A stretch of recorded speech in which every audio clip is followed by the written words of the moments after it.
He sold sneakers out of the trunk of his car. Today, that company makes more than $46 billion a year. It all started with 500 borrowed dollars and a lie told across a desk in Japan. The logo you see on every corner of the planet was designed by a 21-year-old student. She was paid $35 for it. Neither she nor the man who hired her imagined what that little drawing would one day be worth. And at one point, this same company almost disappeared, beaten by a rival nobody remembers today. This is the real story of Nike, not the one the commercials tell you.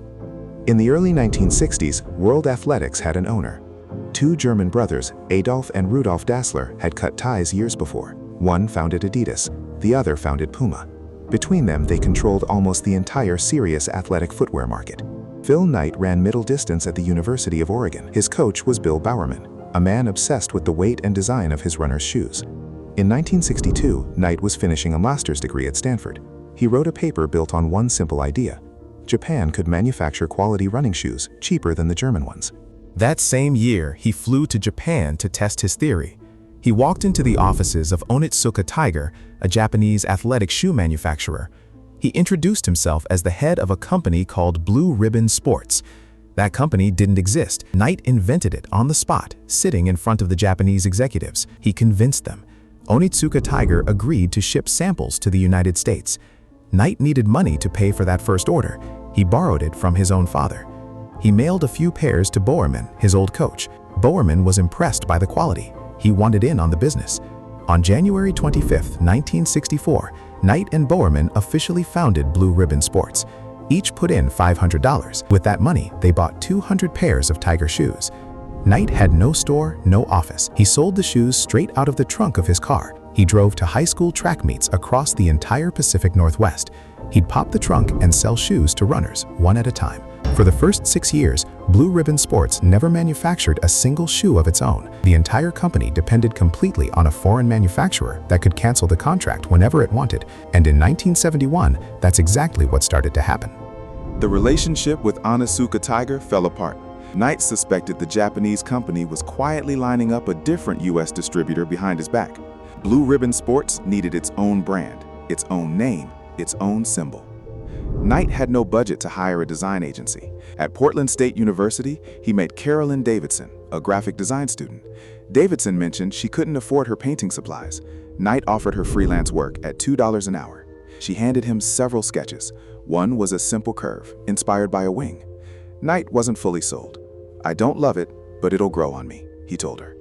Davidson's final invoice came to $35. That sketch was called the Swoosh.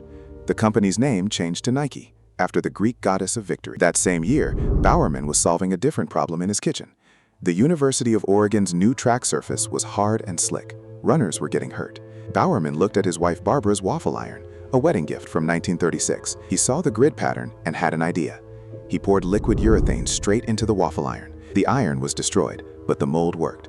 That grid sole became the foundation of Nike's first original shoe design. But the waffle sole and the swoosh don't fully explain how Nike came to dominate the planet.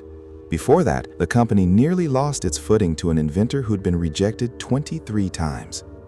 In 1977, an engineer named Frank Rudy walked into Nike's offices in Beaverton, Oregon.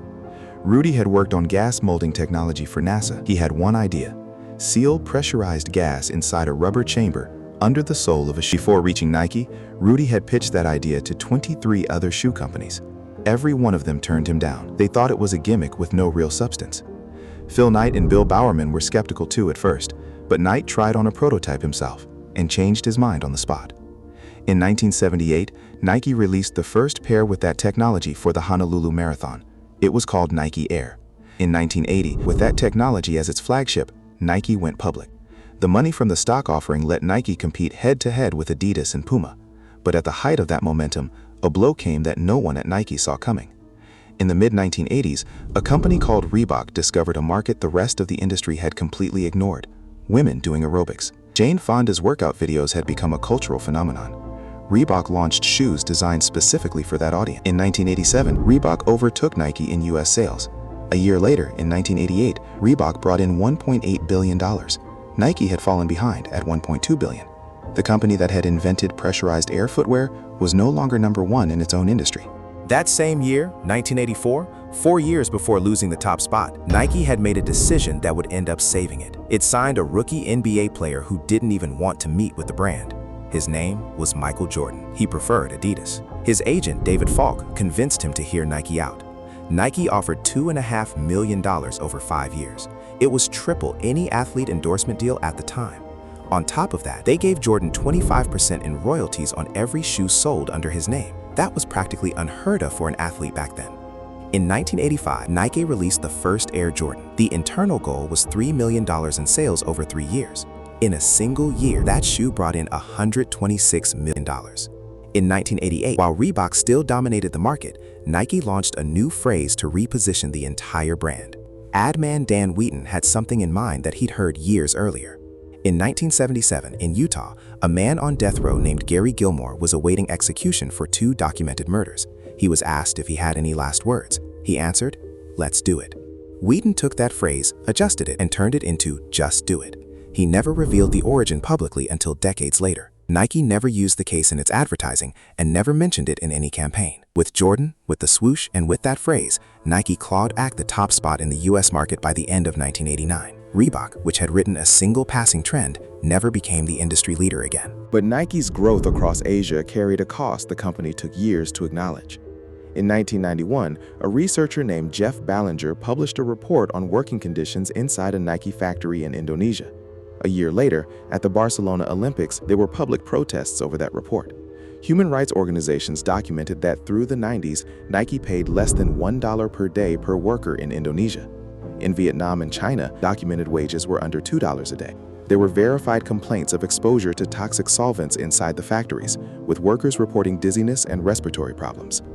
Nike initially denied direct responsibility, arguing those factories belonged to outside contractors. Public pressure didn't let up. In 1997, Nike hired former Ambassador Andrew Young, a former civil rights movement leader, to review its Asian factories. Young's report, after a 10-day visit, concluded that Nike was operating properly. That report was publicly challenged immediately, and over time was widely discredited by independent investigations. Over the following decades, Nike ended up reforming much of its supply chain under sustained pressure from labor organizations and consumers. The episode remained a lasting stain on the brand's history and a warning for the entire global footwear industry. Decades later, Nike bet big again on uncomfortable ground. In 2018, for the 30th anniversary of Just Do It, it chose former football player Colin Kaepernick as the face of its campaign, known for kneeling during the national anthem in protest of police violence. The campaign slogan read, "Believe in something, even if it means sacrificing everything." There were public calls to boycott, videos of people burning their own Nike shoes. Nike stock dropped about 3% the day after the announcement, but in the days surrounding that campaign, Nike's total sales rose 31% compared to the year before. Weeks later, Nike's stock hit an all-time high. The company, born from a lie told across a desk in Japan, had learned something few brands dare to apply. Calculated controversy didn't scare off its audience, it made them more loyal. Today, Nike brought in $46.3 billion in its 2025 fiscal year. The year before, it had reached $51.4 billion. The company, born from a $500 loan, now moves in a matter of months more money than Phil Knight and Bill Bowerman saw in their entire lives combined. In 1983, Knight invited Carolyn Davidson to a company reception. Nike had been publicly traded for 3 years by then. Knight gave her a diamond ring engraved with the swoosh and an envelope with 500 shares of Nike stock. At the time, those shares were barely $85 total. Over the years, Nike split its stock several times. Those original 500 shares grew into 32,000. By 2023, that stake was worth close to $3 million. The woman who once charged $35 to design the most recognized symbol in sports received, decades later, a real fraction of what that symbol came to be worth. It all started with a lie told across a desk in Japan. A company that didn't exist presented as if it already did. It continued with $35 paid to a student who just wanted to buy paint, and with a phrase lifted from the last words of a man sentenced to death. Nike was never just sneakers. It was a constant bet that audacity, told with enough conviction, eventually becomes true. Next time you see the swoosh on a shoe, a shirt, or a stadium, remember this. That symbol cost $35. And today, it's worth more than the entire economy of most countries on Earth.